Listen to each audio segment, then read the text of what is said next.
I'm still in active recovery from these 72-ish hours in my life, so let's talk about what went down last week. Today I'm preparing to go to Sydney. I'm also in training to be one of the boys. Oh! See?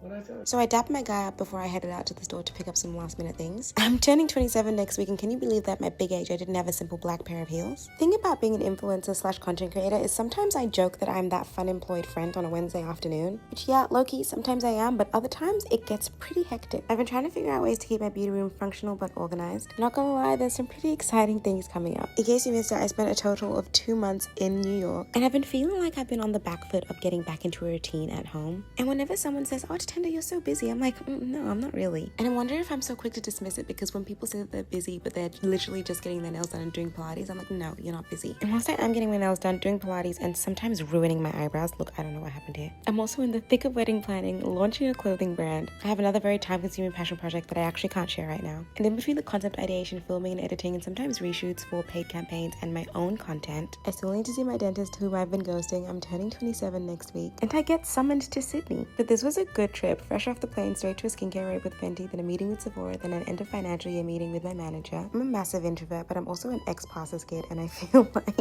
like that conditioning never leaves you, so by fire or force, I'll put myself out there in social situations. A moment for that chicken, because what the heck? But I'll need a hot minute to decompress. But I had to start getting ready pretty much straight away, so I decided to listen to an audiobook whilst I was getting ready. I always leave myself double the amount of time that I need to get ready because I also need to take content before I leave. Okay, so YSL was hosting this event, and they called it the Love Game. We went out for dinner beforehand, and the whole time I was thinking about that scene in Gossip Girl where Hilary Duff comes out singing the Love Game song. I want you to know I dropped the reference, but nobody picked it up. I started packing tight and getting a little bit more content, and then Winnie texted me and she said nightcap, and I said sure. And our nightcap consisted of oysters and Greek lamb. And look, I'm not even mad about it because I was pretty hungry at this point. But then we had a proper nightcap, and I didn't actually get to bed until 3 a.m., which is crazy because my flight the next day was at 8:30. That's just me giggling to my audiobook. Anyway, that kind of behavior normally wouldn't be crazy because I'd just go straight home. But this time I was going straight to a Barry's workout class. A cup of coffee, half a banh mi, and a can of Red Bull later, I made my way back to Melbourne. I do not like wearing makeup when I know I'm going to sweat if I can avoid it. But the purpose of this workout was to test L'Oreal Paris's new Skin Ink foundation slash concealer, and yes, it did pass the test. Very impressed. I was very confused multiple times. I don't know if she was saying the instructions fast or if I just wasn't comprehending. If I told you there was going to be flash photography at your workout class, would you still go? Anyway, I had a brief link up with my girl Talia after the class because she was there too. I'm actually currently doing this voiceover from a bed in a hotel room in Bondi because I'm in Sydney again. But that was 72-ish hours in my life.